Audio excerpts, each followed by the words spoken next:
Hi, Matt. It's so great to have you here today. Thank you so much for joining me here on Zoom. I just wonder if you can tell me a little bit about who you are and what it is that you do. Thanks. It's really good to chat today. I'm Matt Beckingham, and I'm a musician.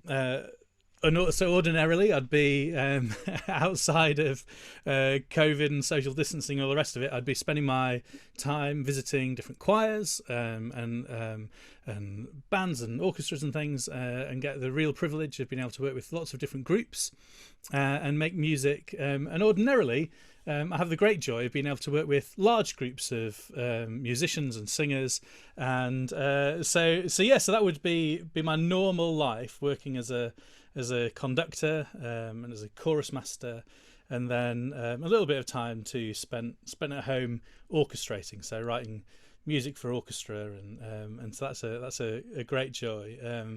But certainly it's fair to say that's not my life now. Is quite different from how it was pre-March. Yeah. Yeah, I bet. Can you tell me a little bit more about kind of how that has affected you, the two lockdowns now, how that's affected you as a musician, what that's been like? I think for all musicians, we've seen that it's.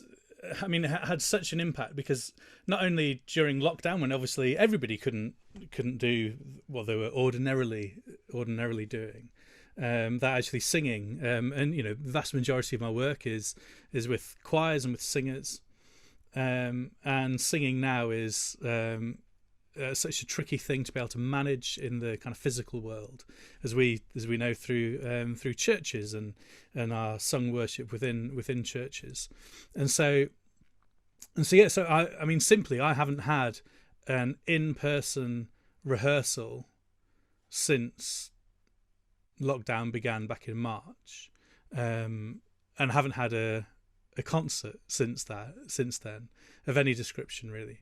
And ordinarily, I'd be pretty busy working with lots of musicians and doing a lot of concerts in the year, and so that's not simply no longer possible. And I think for me and all of my colleagues of other musicians, that it's a real time of challenge, and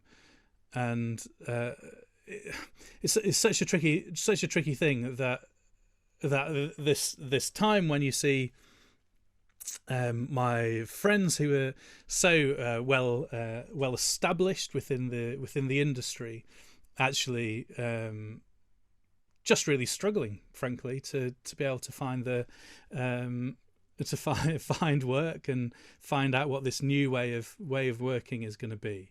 And so it's a real challenge, and it's not, of course, it's not only musicians who are facing that at all at the moment, but certainly for me personally as a musician, it is a time of rethinking how and what music is about, and how we can go about making music and being creative at a time when you can't do that in person. And so there's a wonderful, in many ways, a wonderful opportunity to reimagine what it is, as a musician, what your role as a musician could be, and how you can kind of better serve the arts, and for me, serve the church. Yeah, that's really interesting. Um, and I mean, recently, especially, part of the work you've done, and part of that kind of reimagining how you can serve communities and the church has involved providing a whole load of music for local churches to use. Something that's especially helpful during these times where digital kind of church is becoming far more normal and far more prevalent than it ever was before. Um, I wonder if you can tell me a little bit more about that and kind of what's motivated that for you. Well, yeah, I mean, as I was saying, I mean, my my work just simply couldn't take place, and it kind of came it's interesting from a personal perspective, that it's kind of come at a time when I was really exploring on a personal level, actually, what how I might be able to use my musical experience and gifting to be able to better serve the church. And I guess in some ways, over the last few years, I've kind of been knocking at a few doors to see what might open. And so it's kind of funny that that this time it seems I've kind of gently knocked on a door at the beginning of March, and it kind of flung wide open. So you think, well, actually, maybe that's God at work here. That there's some prompting and encouragement to kind of pursue that route.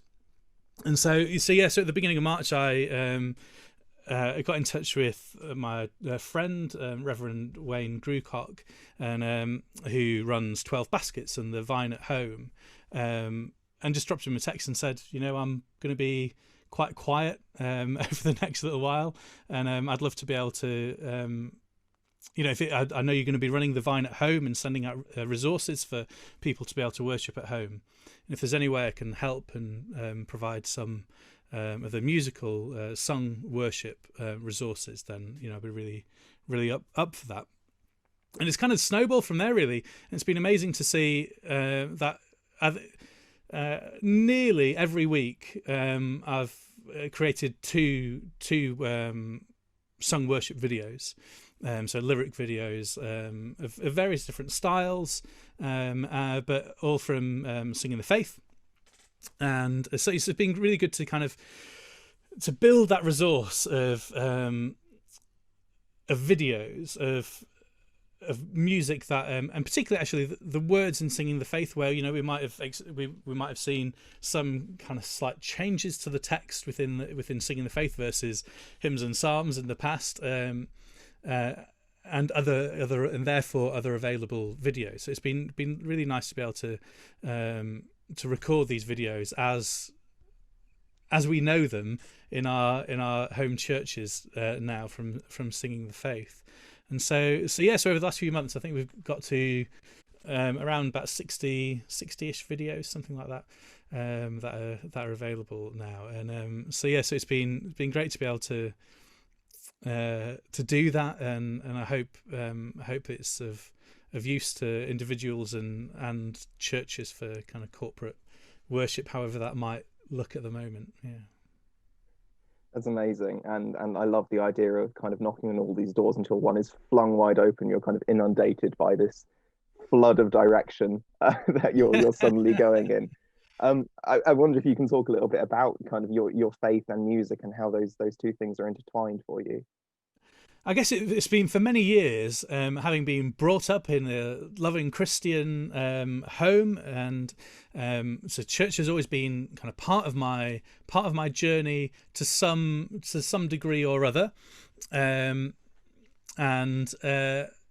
I think throughout the whole of my life, or certainly kind of post 12, and I'll explain why that's significant in a moment, that actually this thought of music and faith and how those two things interact for me is really important.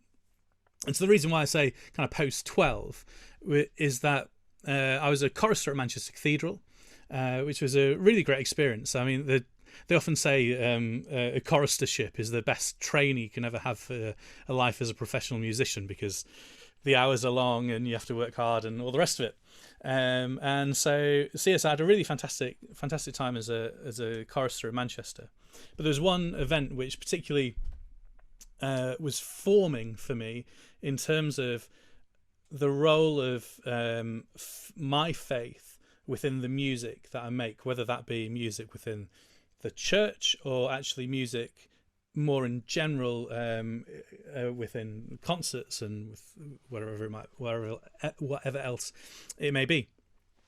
And so there was this, I think it was 91, it was a Thursday morning, and ordinarily we'd arrive at the school next door to the cathedral, Cheetham School of Music, and we'd arrive to start the day at 8:30. And on that day, on the day where there's an evensong, we then process across to the cathedral along these well-worn paving slabs. You can see kind of centuries of choristers who've done this journey from the school to the cathedral. And so we walked across to the cathedral and began our morning rehearsal as we would ordinarily do. But mid-rehearsal, we were interrupted and told that we need to move the rehearsal to the other side of the building because a bomb threat had been called in by the IRA, which was on that side of the building in Manchester. And so we moved and carried on our rehearsing, and you could hear the cathedral being as being used as a refuge, as a kind of safe place for local businesses and offices to come into. But shortly later, there was then an explosion, and it transpired that actually the bomb threat had been called in for an area where the bomb wasn't, and actually the bomb was on the other side of the cathedral and closer to the cathedral than they were expecting, I think. So that was quite an experience. But the thing that particularly resonates throughout my musical career is that then we kind of we went on the rest of the day. We kept going about the school life, and then came back to the cathedral later on to rehearse again, ready for the evensong. But there was a bit of unrest because throughout the day we were aware that the cathedral was going into or that area of Manchester was going into lockdown. This is old school lockdown rather than 2020 lockdown. And so we were really aware that everybody was leaving the city and nobody could get into that area of the city. And so as we were rehearsing for that evening's evensong, we were thinking, well, what's the point? Why are we rehearsing? Why are we spending time ensuring that the music is of as high a quality as it can be when actually there might be nobody there for the evening's evensong? And the music director, Stuart Beer, said something which has really stuck with me and really has kind of shaped how and why I make music, both within the church and outside of the church. And he said, it really doesn't matter if there's one man and his dog at evensong this evening. The important thing is that we rehearse and we do our very best, because we don't sing for the congregation, we sing to be able to offer our very best to God. And so that's something that I've really tried to do in my music making, and is a kind of real inspiration in terms of those moments when you might not want to rehearse, you might not want to practice, but actually to keep persevering, because God simply deserves our best, and it's a great privilege to be able to offer that. That's incredible, and what a fantastic story. Thank you so much for sharing that and your experience of that, and of that old school lockdown as well. Yeah. I wonder, because I know you're involved in so many projects, and even though those have changed and those look very different, without you being able to travel and visit places and do all the things you used to, I wonder if you can tell me a little bit more about some of the other projects you're involved in, and where people can find those as well. Sure. Yeah. So one of the so I guess there's particularly two projects which people may have come across during lockdown. So the very start of lockdown in March, I launched the National Methodist Choir of Great Britain as a virtual choir. The intention was to launch this year in the usual way, but of course that wasn't going to be possible. And so we started this online choir in the hope that we might get a few folk who'd be interested in singing together.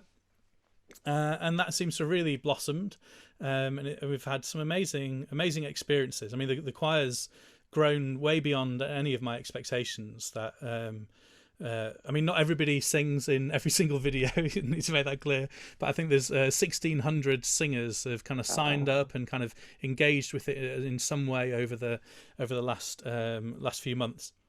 So that's been an amazing thing, and we've got a really great some really great Christmas projects coming up, which is not too late actually for folks to get involved with.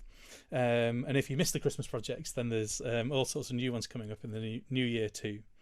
And so yes, I'm really excited to see what the future holds for the choir, not only as we continue to work online as things are now, but actually as we look forward to that time when we might be able to meet together. There's something deep down that I'm feeling really excited about this prospect of coming together and just being some small demonstration. My little saying is that, as a denomination, that we say we're born in song, but that the choir might be some small demonstration that actually Methodism's living and thriving in song today too. And so that's my dream and prayer for the choir, that might be true. And the other thing to mention is this wonderful organisation called One Sound, which I have the great privilege of leading. In fact, I was a member of the group. Older Methodists might remember something called the MAYC. Does that mean anything to you? It doesn't. No. No. Okay. Yeah. You're too young, you see. But many years ago, there was this great youth work organisation as part of the Methodist Church, the Methodist Association of Youth Clubs. And in 1974, it launched an orchestra, then later singers, and it was known as the MAYC Orchestra and Singers. And in more recent years, the group became independent and has changed its name to One Sound. And this is a really fantastic organisation working with those under 26 and really providing opportunity 3 or 4 times a year for folks to come together, enjoy residential and sing and play and worship together. And so, of course, during lockdown for them, it's been quite a different time.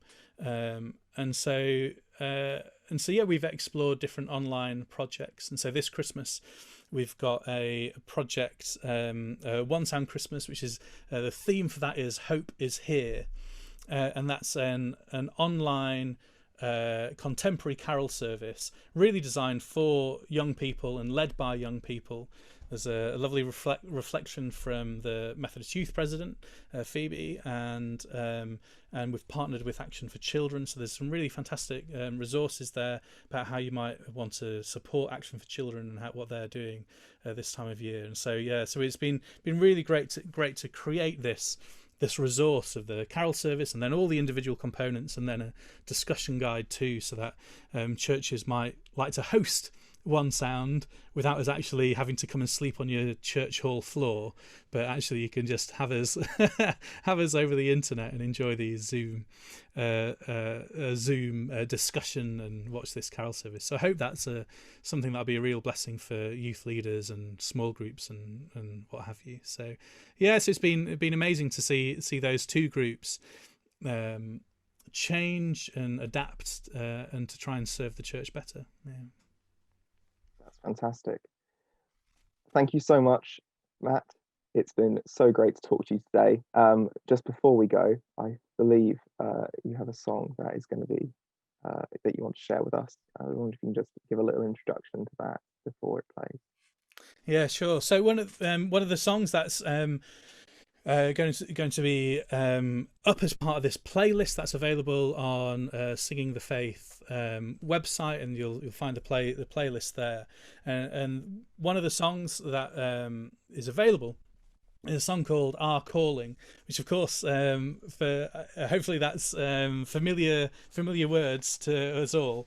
And it's a song that I wrote as I was preparing something called The Call. So I spent some time taking a worship event around to various different circuits, which was exploring through music and video what our calling is and how we might engage with that.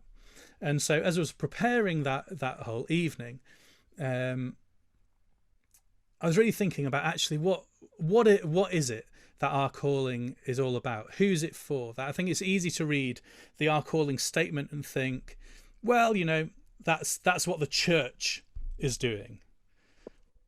but actually I had this really strong sense that actually our calling is not about what the church is doing, but about what I'm doing. And I think we see that reflected in the Methodist Way of Life material that's wonderfully come about. And so so this song really speaks into actually what does it mean for me as an individual to be able to respond to our calling, and how as Methodists can we best live out our faith today.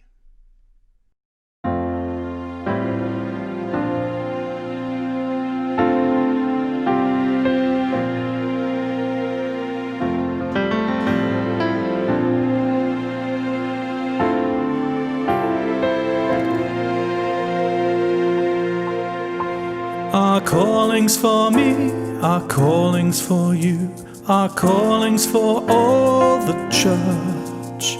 Our calling invites us to engage in the mission of Christ on earth.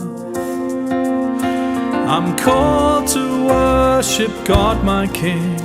I'm called to learn, to care and grow. I'm called to serve, to give of me, and tell of His grace and love. Tell all of His grace and love. Some are called to wondrous lands afar. Some are called to serve at home. But each of us is called by Christ to mission where we are. I'm called to worship God my King. I'm called to learn, to care and grow. I'm called to serve, to give of me, and tell of His grace and love. Tell all of His grace and love. Yahweh, Holy Spirit, come, Lord, come. Yahweh, Holy Spirit, send us out.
Your name and speaks it now.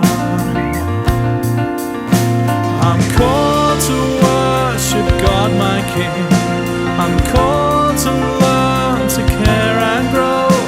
I'm called to serve, to give of me, and tell of His grace and love. Tell all of His grace and